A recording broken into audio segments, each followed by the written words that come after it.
Assalamualaikum warahmatullahi wabarakatuh. Pemirsa Embun Sahara MS Ikhwanal Kiram rahimakumullah. Sungguh tiada nikmat paling besar bagi setiap manusia setelah kehidupan ini kecuali nikmat beriman kepada Allah Subhanahu wa taala. Hanya dengan keimanan manusia dapat meraih kebahagiaan hakiki dan keberkahan hidup di dunia serta keselamatan dan kebahagiaan abadi di negeri akhirat. Namun dunia ini diciptakan oleh Allah Subhanahu wa taala sebagai tempat cobaan untuk menguji manusia apakah mau beriman kepadanya atau sebaliknya. Allah Subhanahu wa taala berfirman, A'udzu billahi minasyaitonir rajim. Alladzi khalaqal mauta wal hayata liyabluwakum ayyukum ahsanu amala. Dialah Allah yang telah menjadikan kematian dan kehidupan untuk menguji kamu siapakah di antara kamu yang lebih baik amal perbuatannya. Quran Surat Al-Mulk ayat 2. Sehingga apapun yang terjadi di dunia, berupa kebaikan ataupun keburukan, semua adalah ujian dari Allah Subhanahu wa taala. Al-Quran menegaskan, A'udzu billahi minasyaitonir rajim. Wa nabluukum bisyarri wal khairi fitnah wa ilaina turja'un. Kami akan menguji kamu dengan keburukan dan kebaikan sebagai cobaan yang sebenarnya, dan hanya kepada kamilah kamu akan dikembalikan. Quran Surat Al-Anbiya ayat 35. Dengan kasih sayangnya yang besar dan kemahaadilannya yang tinggi, Allah Subhanahu wa taala telah menganugerahi manusia akal untuk digunakan berpikir serta merenungi alam ciptaannya. Dengan akal itu, manusia akan dapat menemukan bukti-bukti nyata tentang wujud Allah Subhanahu wa taala, Sang Pencipta semesta. Tak hanya itu, Allah Subhanahu wa taala juga menurunkan kitab sucinya dan mengutus nabinya untuk menjelaskan kepada manusia tentang Tuhan yang telah menciptakannya, yang harus diimani dan wajib disembah. Maka setelah itu semua, Allah Subhanahu wa taala membebaskan manusia. Apakah ia lebih memilih untuk beriman kepadanya ataukah justru bersikap kafir kepadanya? Allah Subhanahu wa taala berfirman, A'udzu billahi minasyaitonir rajim. Wa qulil haqqu mir rabbikum faman syaa'a falyu'min wa man syaa'a falyakfur. Inna a'tadna lidzalimina nara. Dan katakanlah, kebenaran itu datangnya dari Tuhanmu. Maka barang siapa yang ingin beriman, silahkan dia beriman. Dan barang siapa yang ingin menjadi kafir, silahkan dia menjadi kafir. Sungguh telah kami sediakan bagi orang-orang zalim itu neraka. Quran Surat Al-Kahfi ayat 29. Tentunya setiap pilihan pasti memiliki konsekuensi. Keimanan akan berbuah kebahagiaan hakiki dan keberkahan hidup di dunia, serta keselamatan dan kebahagiaan abadi di negeri akhirat.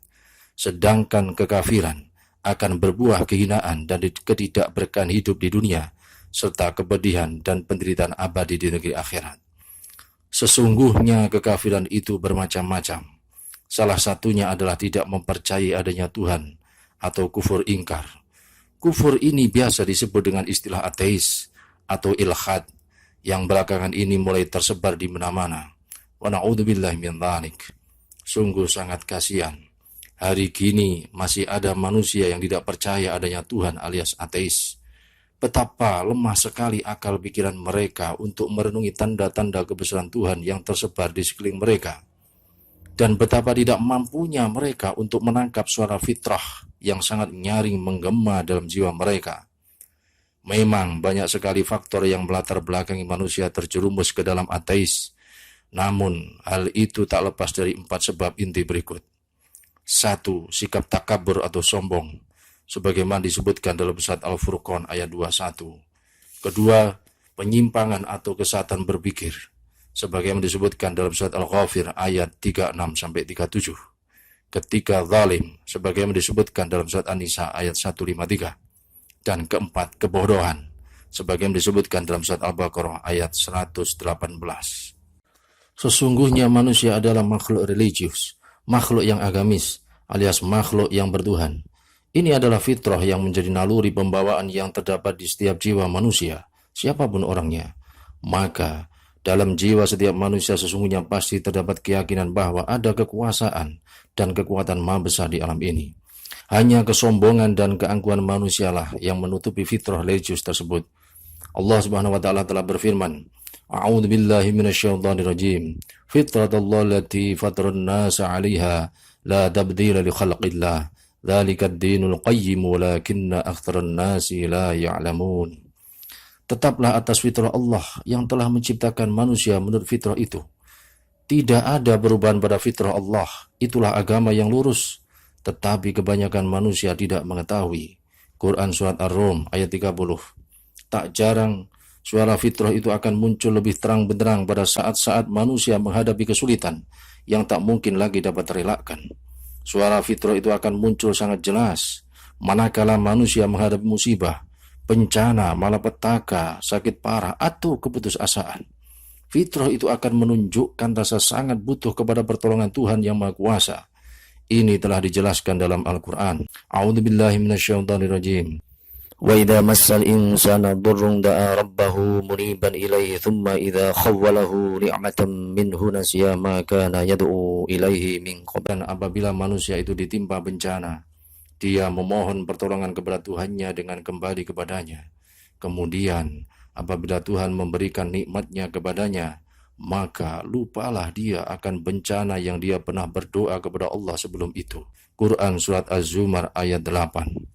Sungguh, betapa sangat mustahil menurut akal normal bila alam seisinya ini tiba-tiba ada begitu saja tanpa ada yang menciptakan dan mengaturnya. Matahari berjalan dan bersinar terang secara teratur tanpa ada yang mengaturnya. Tumbuh-tumbuhan berkembang dan berbuah juga tanpa ada yang mengaturnya. Dan peristiwa-peristiwa di alam semesta ini semuanya terjadi begitu saja tanpa ada yang mengaturnya sama sekali. Ada sebuah kisah menarik. Diriwayatkan bahwa Imam Abu Hanifah rahimahullah pernah berkata kepada kaum ateis, "Jika kamu memang benar, jawablah satu pertanyaanku ini." "Ya, apakah pertanyaanmu Tuhan?" jawab kaum ateis. Imam Abu Hanifah berkata, "Aku melihat sebuah kapal yang syarat dengan muatan dan penuh dengan beban berat. Gelombang lautan menghunjamnya, badai besar menghempasnya, tapi kapal itu tetap berjalan stabil tanpa nahkoda yang mengendalikannya dan tanpa satupun awak kapal yang mengaturnya. Lalu kapal itu bersandar di dermaga untuk menurunkan barang-barang muatannya. Kemudian kapal itu pergi lagi berlayar di laut lepas. Apakah peristiwa itu masuk akal?" Serta-merta kaum ateis itu menjawab, peristiwa itu sangat tidak masuk akal. Maka Imam Abu Hanifah pun berkata, "Maha suci Allah, bila mana mustahil menurut timbangan akal. Sebuah kapal berjalan stabil di tengah lautan, tanpa ada nahkoda dan satupun awak kapal. Kemudian kapal itu bersandar di dermaga untuk menurunkan muatannya, lalu dia pergi lagi untuk berlayar di laut lepas. Maka sungguh betapa lebih mustahil lagi ketika dunia ini dengan berbagai peristiwanya, dengan segala perubahannya yang terjadi, dengan bentangan luas alamnya, semua itu dapat terjadi tanpa ada yang menciptakannya dan tanpa ada yang mengaturnya." Demikian itu jawaban Imam Abu Hanifah. Begitulah kedangkalan kaum ateis dalam menggunakan nikmat akal pemberian Allah Subhanahu wa taala ini. Kaum ateis juga beralasan tidak percaya Tuhan karena Tuhan tidak dapat dilihat. Padahal roh dalam diri mereka sendiri saja tidak mampu mereka lihat. Maka, apakah roh berarti tidak ada? Diriwayatkan bahwa suatu ketika Imam Asy-Syafi'i rahimahullah sedang mengajar murid-muridnya. Tiba-tiba ada seorang ateis berkata, "Aku akan menanyakan 3 pertanyaan kepadamu. Pertama, bagaimana mungkin aku menyembah Allah sedangkan aku tidak melihatnya? Kedua, bagaimana bisa Allah akan menuntut pertanggungjawaban amalku sementara dialah yang telah mentakdirkan amal itu? Ketiga, bagaimana mungkin Allah akan menyiksa setan dengan api neraka, sedangkan setan sendiri diciptakan dari api?" Maka Imam Asy-Syafi'i mengambil wadah dari tembikar, lalu memukulkannya di kepala orang itu, sehingga berdarahlah kepalanya. Di dalam hati, orang ateis itu berkata, "Jika aku mengumpat Imam Asy-Syafi'i, niscaya para muridnya akan memukulku. Dan jika aku memukulnya, pasti para muridnya akan membunuhku. Sebaiknya aku laporkan saja kepada penguasa." Akhirnya Imam Asy-Syafi'i pun harus menjelaskan masalah itu di hadapan sang penguasa. Beliau berkata, "Orang ateis itu telah bertanya kepadaku 3 pertanyaan, dan itulah jawabannya. Pertama, Bagaimana mungkin dia menyembah Allah padahal dia tidak melihatnya? Maka bagaimana mungkin dia merasakan sakit dari pukulanku padahal dia tidak melihat rasa sakit itu?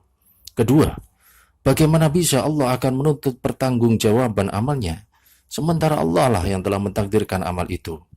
Sungguh orang ateis tadi bisa mengumpatku atau memukulku atau melaporkanku, dan dia telah memilih melaporkanku, maka dia akan dimintai pertanggungjawaban atas pilihannya itu. Tentunya Allah Subhanahu wa taala juga akan menuntut pertanggungan jawab amal perbuatannya, karena itu dia lakukan atas pilihan serta kehendaknya sendiri. Ketiga, bagaimana mungkin Allah akan menyiksa setan dengan api neraka, sedangkan setan sendiri diciptakan dari api? Sungguh telah kupukul dia tadi dengan tembikar yang terbuat dari tanah. Ternyata dia merasa sakit, padahal dia juga tercipta dari tanah. Dengan demikian, aku telah menjawab ketiga pertanyaan yang diajukannya itu. Demikian itu jawaban Imam Asy-Syafi'i. Begitulah kisah kelemahan pikir kaum ateis yang menjadi penghalang dirinya untuk beriman kepada Allah Subhanahu wa taala. Sebagian kaum ateis ada yang mengingkari akhirat lantaran mereka melihat setiap manusia yang mati menjadi hancur di dalam kuburnya, sehingga mereka tidak mempercayai kehidupan setelah mati. Tidakkah mereka menyadari bahwa yang dikubur itu hanyalah jasad manusia, sementara manusia bukanlah jasad belaka, tetapi juga memiliki ruh. Ketika ruh telah berpisah dari jasad manusia dan jasad itu dikubur di dalam tanah, lalu kemanakah ruh manusia itu pergi? Tak lain ruh memiliki tempatnya sendiri. Dia bersemayam di alam barzakh. Inilah kebutuhan lain dari akal pikiran kaum ateis. Dalam firman-Nya, Allah Subhanahu wa taala telah mengingatkan, A'udzu billahi minasyaitonir rajim. Ya ayyuhalladzina amanu taqullaha haqqa tuqatih wa la tamutunna illa wa antum muslimun. Wahai orang-orang yang beriman, bertakwalah kepada Allah dengan sebenar-benar takwa kepadanya, dan janganlah sekali-kali kamu mati kecuali dalam keadaan muslim. Quran Surat Al-Imran ayat 102. Allah Subhanahu wa taala juga berfirman, A'udzubillahi minasyaitonirrajim. Innal ladzina kafaru wa matu wa hum kuffarun falan yuqbala min ahadihim mil'ul ardi dhahaban walau iftada bih. Ulaika lahum 'adzabun alim wa ma lahum min nasirin. Sungguh orang-orang yang kafir dan mati dalam kekafiran, maka tidak akan diterima dari seseorang di antara mereka emas sepenuh bumi, meskipun dia hendak menebus diri dengan emas sebanyak itu. Mereka itu akan mendapatkan azab yang pedih dan tidak akan memperoleh penolong. Quran Surat Al-Imran ayat 91. Semoga Allah Subhanahu wa taala melindungi kita semua serta keluarga kita dari segala macam bentuk kesesatan dan kekafiran. Amin ya rabbal alamin. Wallahu ta'ala a'lam bishawab. Wassalamualaikum warahmatullahi wabarakatuh.